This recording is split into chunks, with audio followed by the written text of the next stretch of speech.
revisão de direito civil para o concurso de delegado da Polícia Civil do Paraná, edital 2020/002, professora Reivane Jabur.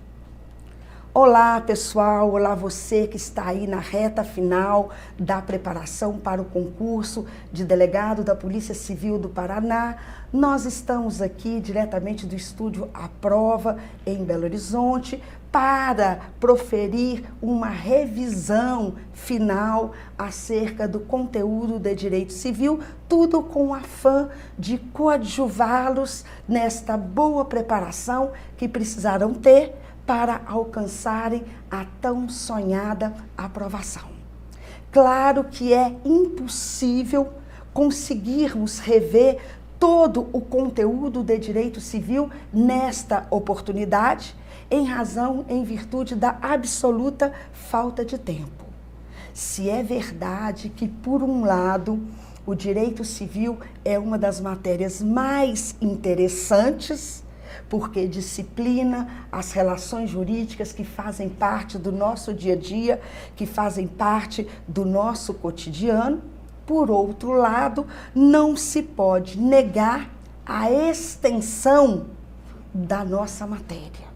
Talvez de todas as matérias que tiveram que estudar para essa boa preparação, o conteúdo de direito civil fosse o maior. Mas exatamente por ser uma parte do conteúdo que disciplina todas as relações jurídicas que fazem parte do nosso dia a dia, que fazem parte do nosso cotidiano, não há a menor dúvida de que o direito civil é, de todas as matérias, a mais fácil. Eu costumo dizer que nós respiramos o direito civil. Por quê? Porque é a parte do conteúdo do direito privado que vai reger todas aquelas relações jurídicas que nós titularizamos, quase que muitas vezes de forma imperceptível, quase que involuntariamente ou até mesmo sem perceber. E, portanto, para que tudo faça sentido e para que haja uma facilidade maior de compreensão do conteúdo neste momento, nesta hora, eu vou começar dizendo para os senhores que a estrutura do nosso Código Civil é a mesma estrutura do Código Penal. E eu faço esta simetria, este paralelo, por acreditar que você que pretende ocupar o cargo de delegado tem uma afinidade maior com o direito penal.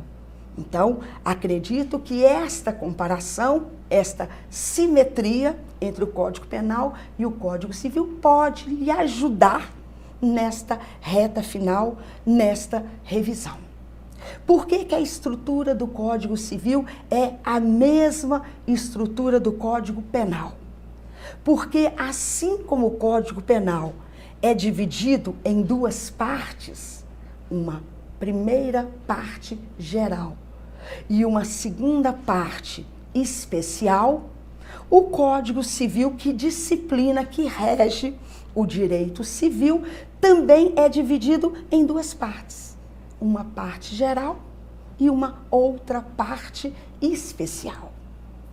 E assim como na parte especial do Código Penal, nós encontramos vários crimes em espécie, crimes contra a vida, crimes contra o patrimônio, crimes contra a honra, contra a administração pública, contra a família. Nós, na parte especial do Código Civil, encontramos várias relações jurídicas em espécie. Vejam que a parte especial do Código Civil, ela é dividida em 5 livros diferentes.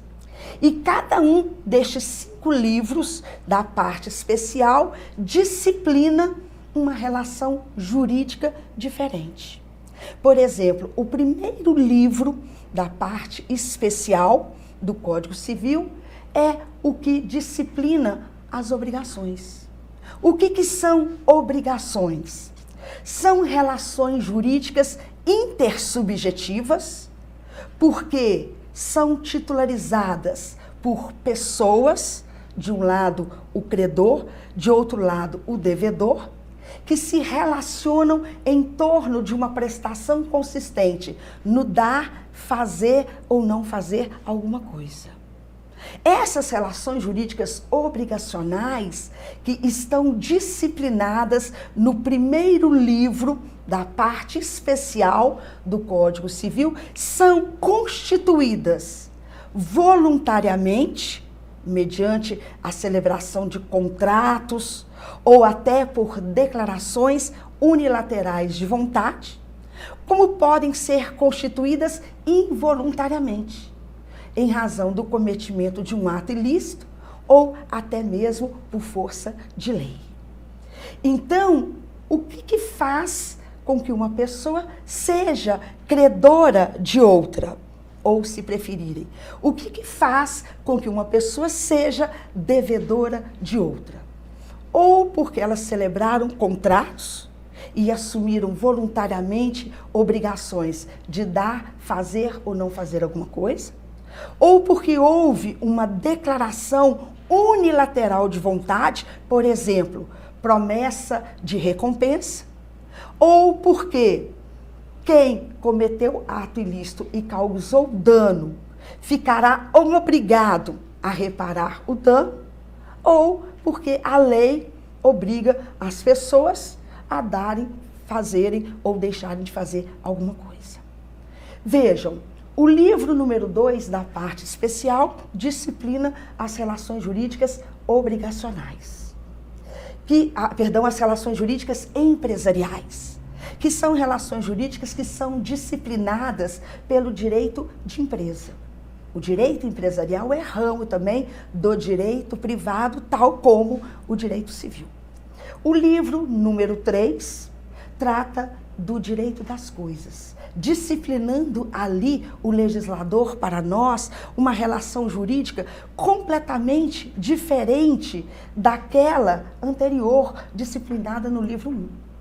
Porque enquanto as relações jurídicas obrigacionais são relações intersubjetivas, relação entre pessoas, credor e devedor, as relações jurídicas que estão disciplinadas no livro número 3, no chamado livro Direito das Coisas, são relações jurídicas que envolvem pessoa e coisa. É a pessoa se relacionando com uma coisa, ora exercendo poderes maiores, ora exercendo poderes menores sobre ela. E se essa relação que a pessoa tem com a coisa for fática, se de fato a pessoa se relacionar com uma determinada coisa, exercendo poderes sobre ela, nós damos a essa relação fática o nome de posse. Porque quem é o possuidor? O possuidor é exatamente aquele que, de fato, exerce um ou alguns dos poderes inerentes à propriedade. Se a pessoa, independente de se relacionar de fato com a coisa ou não, tiver o direito sobre ela, essa pessoa é titular do que nós chamamos de direitos reais. Porque o que são direitos reais? São exatamente aqueles que conferem aos seus titulares poderes, ora maiores, ora menores, sobre determinada coisa. Dentre todos os direitos reais, a propriedade é o mais amplo, por ser aquele direito que outorga ao seu titular a faculdade de usar, gozar e dispor de uma coisa, podendo inclusive reavê-la, buscando-a onde quer que esteja, onde quer que ela vá parar. Embora o direito de propriedade seja o mais amplo de todos os direitos reais, não é o único. Nós temos outros poderes mais restritos, outros poderes mais limitados, como, por exemplo, superfície, servidão, usufruto, uso, habitação, o direito de laje, o direito do promitente e comprador e as garantias reais, penhor, hipoteca e anticrese. O quarto livro disciplina as relações jurídicas familiares, que são relações jurídicas intersubjetivas, porque são relações que se estabelecem entre pessoas, porém constituídas pelo casamento, pela união estável ou pela relação de parentalidade. Nas relações jurídicas familiares, as pessoas não se relacionam em torno de uma prestação. As pessoas não são credora, devedora uma da outra, porque a relação existente entre elas se estabelece por laços de consanguinidade, afinidade ou afetividade. Vejam, no quinto e último livro da parte especial do nosso Código, nós temos as relações jurídicas hereditárias, porque neste quinto e último livro, chamado Direito das Sucessões, nós encontramos as maneiras diferentes por meio das quais nós vamos transmitir o acervo patrimonial deixado pelo falecido aos seus sucessores, que vão ser os seus herdeiros legítimos e ou testamentários. Então, cada um dos 5 livros da parte especial do Código Civil está disciplinando uma relação jurídica diferente. E para a sua prova, especificamente para a sua prova, só tem previsão acerca do conteúdo programático de direito civil aquelas relações jurídicas que estão disciplinadas no primeiro e no terceiro livros desta parte especial. Somente direito das obrigações e direito das coisas. Mas acontece que todos nós, para compreendermos de uma forma melhor essas regras que disciplinam as obrigações e o direito das coisas, precisamos compreender antes tudo aquilo que está disciplinado na parte geral do nosso Código Civil. A parte geral é sobremaneira importante para nós nesta hora, neste momento de revisão. Há uma, porque cai em prova. Estatisticamente, a matéria de direito civil que mais é cobrada nos concursos públicos é aquela que está disciplinada na parte geral. E há 2, porque é esta parte geral que disciplina os elementos estruturais, os elementos essenciais de cada uma daquelas relações jurídicas que estão disciplinadas na parte especial. É a parte geral que trata dos elementos estruturais das relações jurídicas e que também é dividida em livros. 3 livros.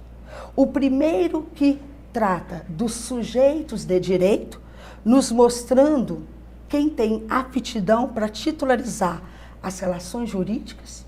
O segundo que trata dos bens como objeto das relações jurídicas. E o terceiro e último que trata dos chamados fatos jurídicos, que são acontecimentos naturais ou não, que servem para criar, modificar, conservar ou até mesmo acabar, extinguir com aquelas relações jurídicas. Então, para a gente compreender, para conseguir memorizar para a prova, todas as regras inerentes a cada uma daquelas relações jurídicas que podem ser cobradas no certame, nós precisamos antes compreender bem, nós precisamos dominar a parte geral, verificando quais são os entes que têm aptidão para titularizar as mais variadas relações jurídicas, se apresentando nelas como sujeitos de direito. Quais são os entes que numa relação obrigacional podem se apresentar como credor ou devedor? Quais são os entes que numa relação jurídica real pode ser proprietário, usufrutuário, superficiário, lajeário? Nós precisamos saber classificar os bens, porque eles que serão objeto das nossas relações jurídicas, até para identificarmos quais são os bens móveis que podem ser dados em garantia pignoratícia? Quais são os imóveis que podem ser objeto, por exemplo, de uma hipoteca? Quais são as coisas que podem ser adquiridas mediante uso capião? Quais são as coisas que são insuscetíveis de serem usucapidas? Então, a classificação dos bens é importante porque nos mostra o que pode ser objeto dessas relações jurídicas que vão nos interessar. E é compreendendo os fatos jurídicos que nós vamos saber quais são todos os acontecimentos, naturais ou não, que servirão para criar, modificar, conservar ou extinguir relações jurídicas. Vejam que o primeiro livro da parte geral do nosso Código Civil trata dos chamados sujeitos de direito. Os sujeitos de direito são exatamente aqueles que terão aptidão para titularizar as mais variadas relações jurídicas. E quando nós falamos em sujeitos de direito, como titulares das relações jurídicas, nós podemos pensar imediatamente nas pessoas. Porque foi em favor delas que o legislador, através do artigo 1º, reconheceu o que nós chamamos de capacidade de direito. Nos termos do referido artigo 1º, que inaugura o nosso Código Civil, toda pessoa é capaz de direitos e deveres na ordem civil. Esta capacidade, que é reconhecida em favor de todas as pessoas, é uma capacidade de direito. Capacidade de direito ou capacidade de gozo nada mais é do que uma aptidão genérica para que as pessoas possam titularizar as relações jurídicas, se apresentar em todas elas como sujeitos de direito. Porque elas têm capacidade não só para adquirir direitos, mas também contrair deveres na ordem civil. E essas pessoas para as quais o legislador reconheceu capacidade de direito, se referem não só às pessoas naturais, seres humanos dotados de estrutura biopsicológica, como também às pessoas jurídicas. Talvez no decorrer dos nossos estudos a gente não vá encontrar nenhum outro artigo que seja tão democrático quanto o artigo 1º, porque a expressão toda pessoa não vai deixar ninguém de fora. Quer as pessoas sejam jurídicas, quer as pessoas sejam naturais, e quando naturais, independente de sexo, de cor, de raça, de discernimento, de orientação sexual, elas são dotadas de capacidade de direito, porque estão aptas a titularizar as relações jurídicas, a se apresentar nelas como sujeitos não só de direitos, como de deveres também. E vejam que esta capacidade de direito, que o legislador reconheceu em favor de todas as pessoas, no parágrafo 1º da nossa codificação civil, ela pode ser tratada, ela pode ser visualizada em duas dimensões diferentes. Nós podemos estudar a capacidade de direito, tanto no tempo quanto no espaço. Nós podemos estudar a capacidade de direito no tempo perquirindo quando que ela começa, quando que ela termina. E nós usaremos como medida da capacidade de direito no tempo a personalidade. Porque se nós descobrirmos exatamente qual o momento em que nos tornamos pessoas e qual o momento que deixaremos de ostentarmos essa condição de pessoas, nós estaremos medindo a capacidade de direito no tempo, perquirindo quando que ela começa, quando que ela termina. Mas a maneira de estudarmos a capacidade de direito no espaço é através do que nós chamamos de domicílio. Percebam que o domicílio está intimamente ligado à capacidade de direito, exatamente por ser a forma, a maneira, o lugar onde as pessoas vão exercer a sua capacidade de direito. Domicílio é o lugar onde as pessoas vão não só exercer os seus direitos, como também cumprir com seus deveres. Então, tanto a personalidade quanto o domicílio são dimensões diferentes por meio das quais nós podemos tratar da capacidade de direito. Por exemplo, quando que nós, seres humanos dotados de estrutura biopsicológica, nos tornamos pessoas? Quando que nós adquirimos personalidade? Percebam que para as pessoas naturais, a personalidade começa a partir do nascimento com vida e termina com a morte. Morte que tanto pode ser real como pode ser presumida. É a partir do nascimento com vida que nós apuramos através da respiração que inicia a personalidade para as pessoas naturais. E essa personalidade extinguir-se-á com a morte. Então, durante todo este ciclo vital das pessoas naturais, que começa com o nascimento com vida e termina com a morte, nós somos dotados de personalidade, ostentamos a condição de pessoas e, como pessoas, somos dotados de capacidade de direito.